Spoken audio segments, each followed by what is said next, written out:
Ding dong, the witch is dead. We think that Charlie Kirk just got shot in the neck. Hey, ooh, ah, ooh. We got Charlie in the neck. We got Charlie in the neck. These people, the soulless ones, cosplaying empathy, people raised on Discord during lockdown who have been brain rotted by social media, far too much screen time, and have never been required to develop anything resembling a soul. These people are the face of Zoomer Doomer accelerationalism, and just because it rhymes, it doesn't mean it's fun. There are a lot of people that are like, no matter what side of politics you're on, you should never celebrate something bad happening to someone. I, on the other hand, do cheer when bad things happen to bad people. Charlie Kirk just got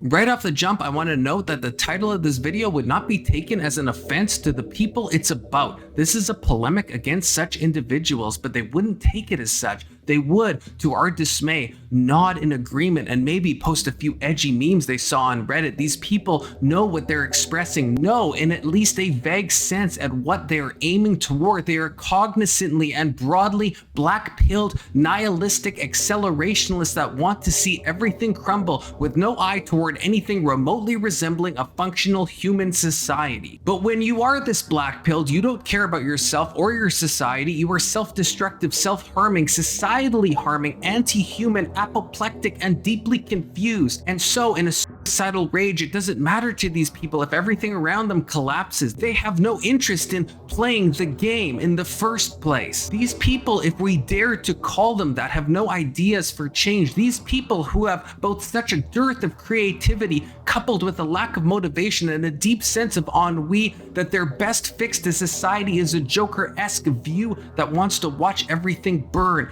They don't care about the suffering they cause, they revel in it. Schadenfreude has co-opted these people and they are giddy. Well, breaking fucking news, folks. Seems somebody just took a shot at one of the Fanta-Fascist favorite 5-mile-wide mouthpieces, Charles Chuckle Fuck Kirk. Maybe it could be argued that perhaps I'm becoming a bit black-pilled towards such people. Maybe ironically so, because previously I'd think, oh, they just don't think the societal collapse they see and want is real. When they see bloodshed and casualties and tears and strife, they aren't seeing the bloodshed happen. They aren't feeling the emotion. They're too far removed. But from the almost orgiastic bloodlust we saw after October 7th to the triumphant mockery in the immediate aftermath of the death of Charlie Kirk, this illusion has been stripped from me. These people see the videos, they see the bloodshed, they see the bodies twitch and the eyes go vacant and they cheer. They want it. And I don't know who entirely is to blame. What I do know is that it was better, albeit suboptimal, when we were in a postmodern world, and we're now moved into a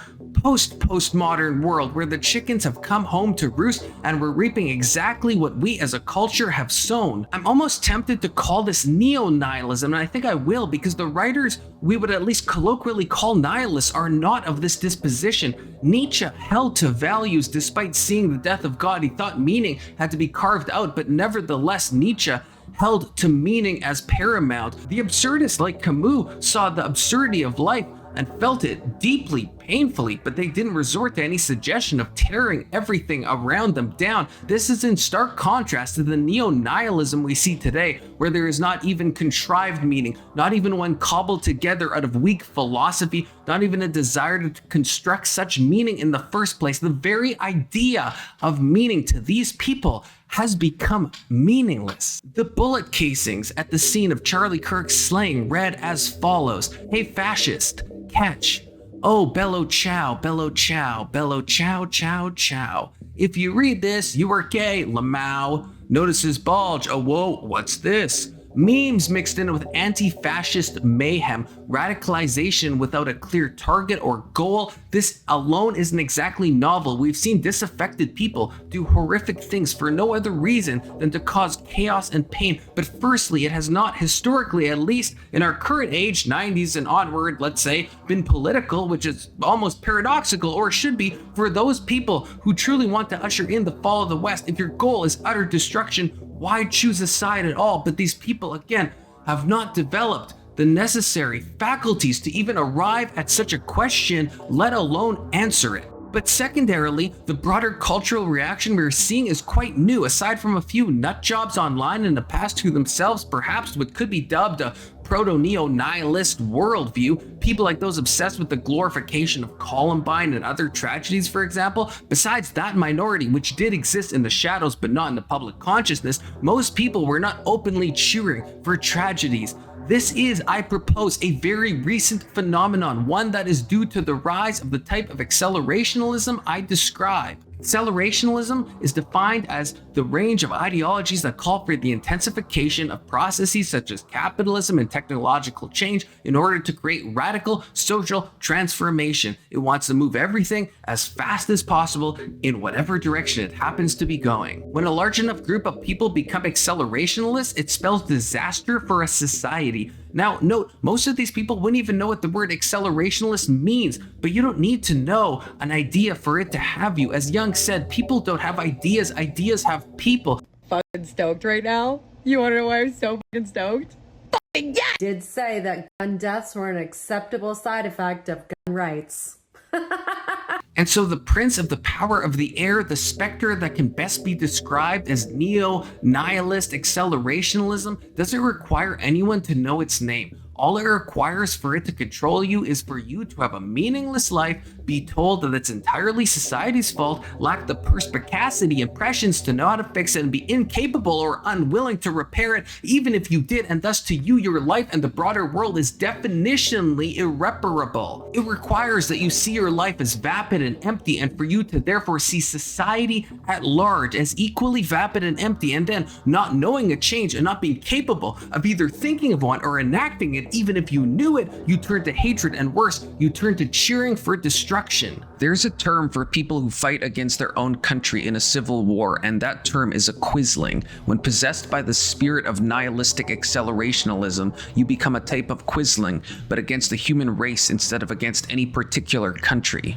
And again, these people cosplay as if they feel, as if they have empathy, but their feelings are effete. Their empathy lacks rigor or foundation, and society can survive when this happens to a tiny percentage of its population, as it always has. But when roughly 80% of Americans think that speech can be violence and only 12% of Gen Z reject that idea, we have a problem. In fact, only 1/3 of Zoomers reject the idea that violence can be used to stop speech on campus. Sound familiar? When the percentages get too off kilter, the country cannot sustain itself as a marketplace of ideas in any sense of that term.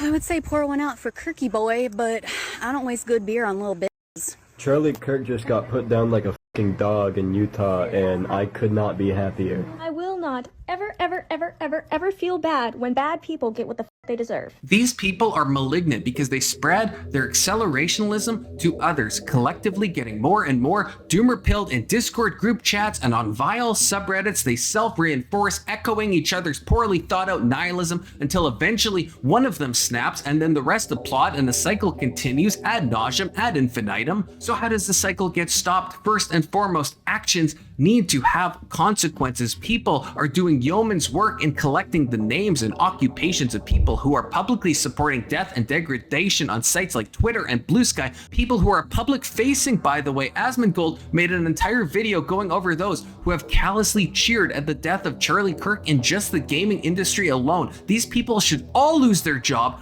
full stop. So I hope that after you guys see these individuals and you see what they're advocating for, you'll be able to go out and tell their employer, hey, you know what? Maybe I'm not comfortable funding a video game that is employing people that are advocating for the brutal murder of a person in front of their family. The MSNBC host who said this: hateful words, which then lead to hateful actions. And I think that's the environment we're in, that people just, you can't stop with these sort of awful thoughts you have and then saying these awful words and not expect awful actions to take place. Matt. And that's the unfortunate environment we're in. That guy has already been fired, and he should have been. There needs to be more firings for those who partake in the glorification of and the incitement to violence that is being publicly done. Note, some may call this cancel culture, and perhaps to a degree it is, but cancel culture is kind of like censorship. I and most people on the right are broadly against cancel culture, and we're broadly against censorship. But no one is fully against censorship, or at least no one who isn't possessed by a terminal poverty of imagination. There are obviously some things we want censored. Let's shift its content related to minors for a low-hanging fruit example. In a similar way, no one is a free speech absolutist, or to be more precise, no one who has thought about it for more than a few seconds and is a serious thinking person is a free speech absolutist. We obviously couldn't live in a world where blackmail, insider trading, threats, and enticement are allowed to be said in every and any context. And to bring it back to cancel culture, no one is fully against cancel culture. There are clearly actions you can take that are so heinous as to remove yourself from the public eye in any capacity when it comes to public-facing employment. And I think glorifying the deaths of political pundits you happen to take issue with is one thing that just crosses the line. Now, don't mistake me, this can go over the edge. I'm not suggesting we take relatively milquetoast comments from people working minimum wage jobs and harass them at work like we saw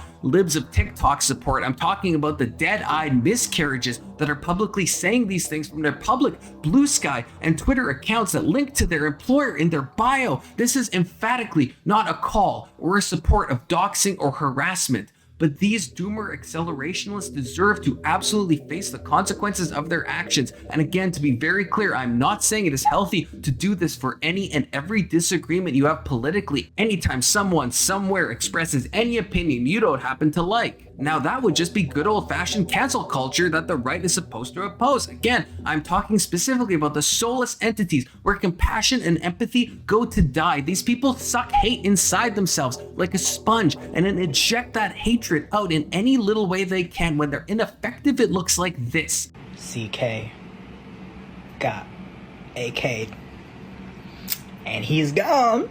And when they perhaps have less to lose or are more prescient in their murderous wish fulfillments, they look more like this and this. But in both cases, this is the same person. Make no mistake in your mind, the people cheering on Charlie Kirk's death would not hesitate to cheer yours on either. And if they had the power and ability and agency to do it, they would do it in a heartbeat and they would be happy for it. This doomer pill neo-nihilistic accelerationalism is the enemy of the country. But remember, people don't have ideas. Ideas have people. These people, technically speaking, are not the enemy. They're merely vessels of this corrosive ideology. They're captured by it. And if they don't change, they will give into it. And Lord knows, more and more of them give into it every day, whether in action or simply in reaction. But at the end of the day, it's the fucking same. It's all the same ideology, it all leads to the same place, and that's what these people want, either subconsciously or consciously, the collapse of our society. So to me, these people may just be hapless victims of a powerful egregore that has taken over in the vacuum postmodern society has left for us, but nevertheless, we have a problem, and problems require solutions. And no, I'm not talking about more hyperviolence, which will only exacerbate the zeitgeist and play directly into the accelerationists' hands. That is literally what they want. Remember, we need better control over these social media platforms, better criminal enforcement if incitement has been committed, better parenting, less social media,